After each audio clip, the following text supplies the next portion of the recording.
5,000 మంది పురుషులు. ఆయన జనసమూహమును పంపివేయునంతలో దోణి ఎక్కి అద్దరినున్న బెత్సయిదాకు ముందుగా వెళ్ళుడని ఆయన తన శిష్యులను వెంటనే బలవంతము చేసెను. ఆయన వారిని వీడుకొలిపి ప్రార్థన చేయుటకు కొండకు వెళ్ళెను. సాయంకాలం అయినప్పుడు ఆ దోణి సముద్రం మధ్య ఉండెను. ఆయన ఒంటరిగా మెట్టనుండెను.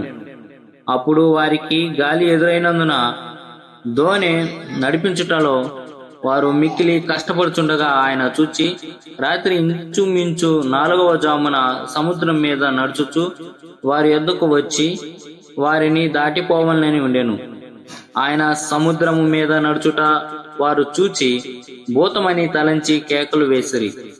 అందరూ ఆయనను చూచి తొందరపడగా వెంటనే ఆయన వారిని పలకరించి ధైర్యము తెచ్చుకొనుడి, నేనే, భయపడుకుడని చెప్పాను. తరువాత ఆయన దోణి ఎక్కి వారి యొద్దకు వచ్చినప్పుడు గాలి అణిగెను. అందుకు వారు తమలో తాము మిక్కులు విభ్రాంతి నొందిరి. అయినను వారి హృదయము కఠినమైన గనుక వారు రొట్టెలను గూర్చిన సంగతి గ్రహింపలేదు. వారు అవతలకు వెళ్ళి గెన్నేసారెతు దగ్గర ఒడ్డునకు వచ్చి దరిపట్టిరి.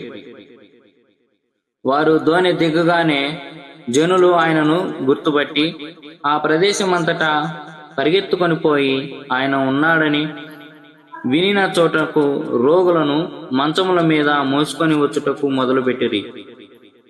గ్రామములలోను పట్టణములలోను పల్లెటూర్లలోను ఆయన ఎక్కడ ప్రవేశించినో అక్కడి జనులు రోగులను సంత వీధులలో ఉంచి వారిని ఆయన వస్త్రపు చెంగు మాత్రం ముట్టనిమ్మని ఆయనను వేడుకొనుచుండిరి.